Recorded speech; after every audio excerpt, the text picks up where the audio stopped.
Alright folks, so in this video I'm going to go through how we can do pie charts. This is a old ordinary level leaving cert question, going through it, but it's a good example to work from, okay? So first thing first, why would you bother using a pie chart?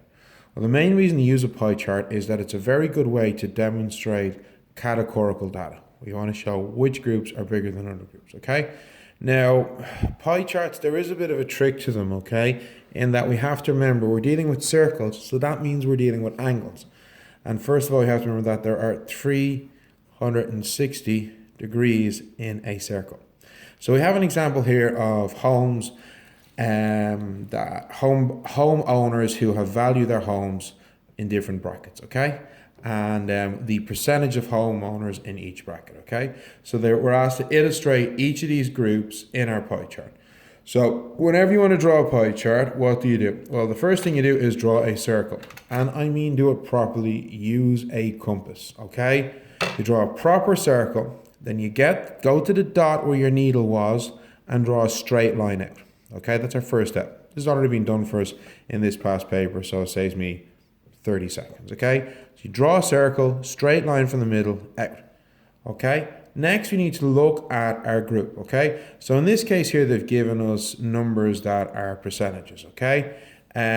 If they hadn't done that, we would have to calculate our values as percentages.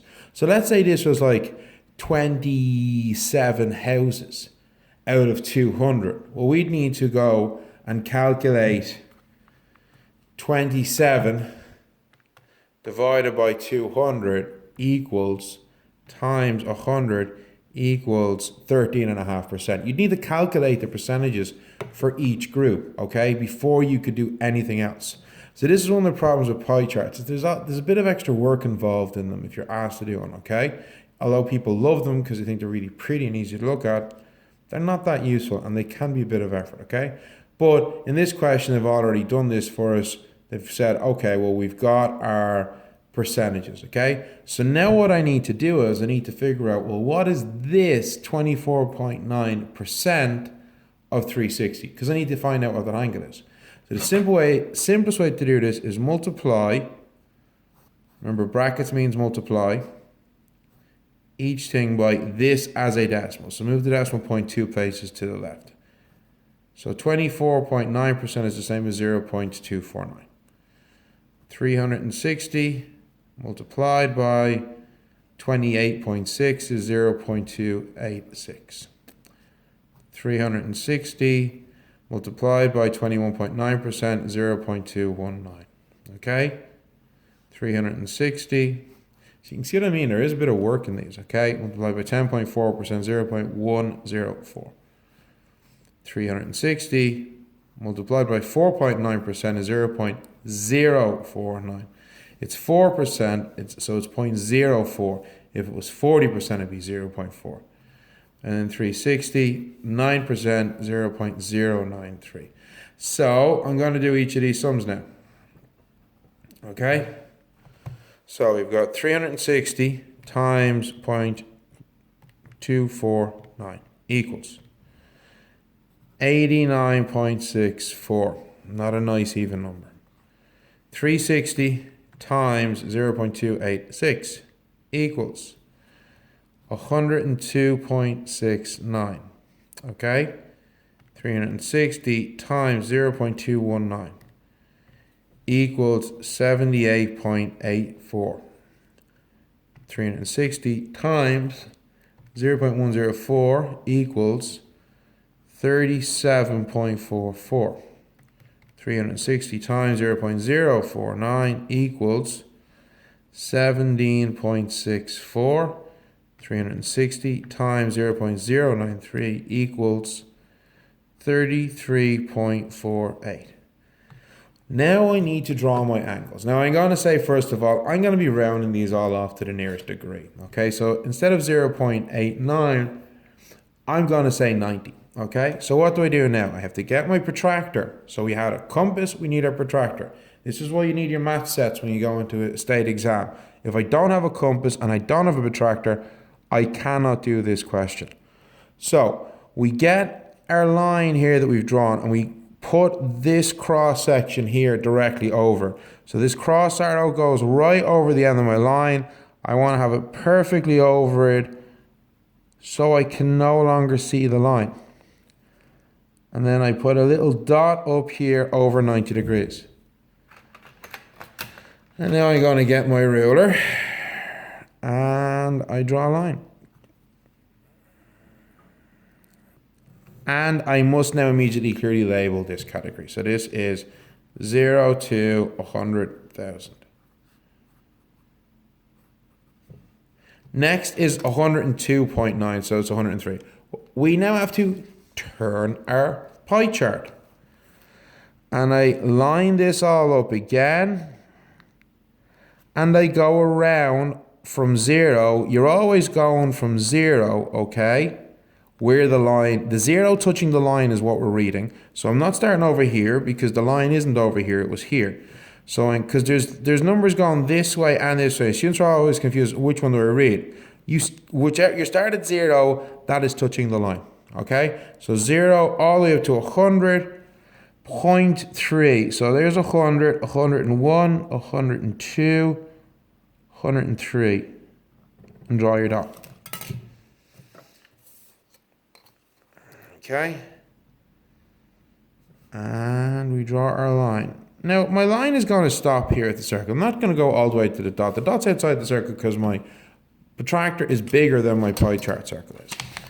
So this was 100,001 to 150,000.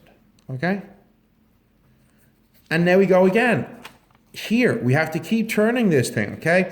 So what was my next degree? My next angle was 78.8. So I'm going to go 79, okay? So, there we go. Now, in your state exams, you'll always be allowed a certain margin of error, but only a certain margin of error. So 78.8, so that's 79. Okay, so yet again, starting off at 0 where 0 touches the line. So it's this 0, not this 0, because the line's over here, not here, okay? I want to have this perfectly lined up. I get really, really anal about that. Okay, so we have 70, there's 75, 76, 77, 78. Just counting them lines. Okay, and that was the third category, 150,001 euro to 200,000 euro. And now we're at the last one, okay, or not the last one, the third one. So this is 37.4, so that's going to stay 37, okay? So we're here at our line again. Every time I'm just rounding it up with the last line that I drew. So 30, there's 30, there's 35, 36, 37. Tip of the pencil just broke there. Well, that's okay. 37. Okay? Now, so that's 201,000 to 250,000. Okay? We're nearly there. 4.9%, which is 17.64, so that's going to say 18%. I said we're nearly there. So that's 10, 15, 16, 17, 18.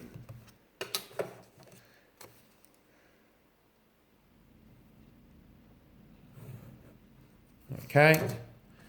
And this one, I can't fit that in, so I'm just going to have an arrow. That's what you do. 250,001 euro to 300,000. And then our last one I've already got. If I measure it, you'll find it's actually, if I've done this correctly, then this should be up and around 30. So that should have been 33.48, which would be 34. And I'm at 30. I'm actually at 35, but it's close enough. 1 degree margin of error, that'd be well allowed. Okay, so 300,000 plus. So Why do you do a pie chart? Okay, well, it's quite simple. Okay, you can immediately see from your graph which one's the biggest. This is the biggest category, 100 to 150,000. Okay, so if I want to know the mode of my information, my category, a pie chart's a really, really great way to show this. However, that's about the only useful thing that this will tell me. I cannot calculate mean or median from this. I can't calculate range or anything else. All I get is a easy to read, simple diagram showing a difference of category. But this is how we do it. First thing you do is find out what percentage of the total is each of your values going to be. Okay? In this question here, it was easy. They'd done that work for us. If they hadn't, if these were numbers, then you'd put the number in your group over the total, divide the number in your group by the total, and then multiply your answer by 100, and that would give you your percentage. Once you have your percentage, you find out what that is as a percentage of 360. So there's a few different ways to do that. The simplest way is to turn your percentage into a decimal, move the decimal point of your percentage 2 to the left, and multiply that decimal by 360. And that gives me my angle. And then what I do is, starting off where I drew my first line from the center of my circle I've drawn out, get my protractor, starting from where the zero that touches the line, measure your angle, a little dot, draw your line, turn your pie chart, measure your angle, draw a dot, draw your line, turn your pie chart, and that is how we do pie charts. So I hope these are clear for you now. Thanks everybody for watching. If you've got any questions, send me emails or just messages via Google Classroom. Okay, so thanks everybody, and bye.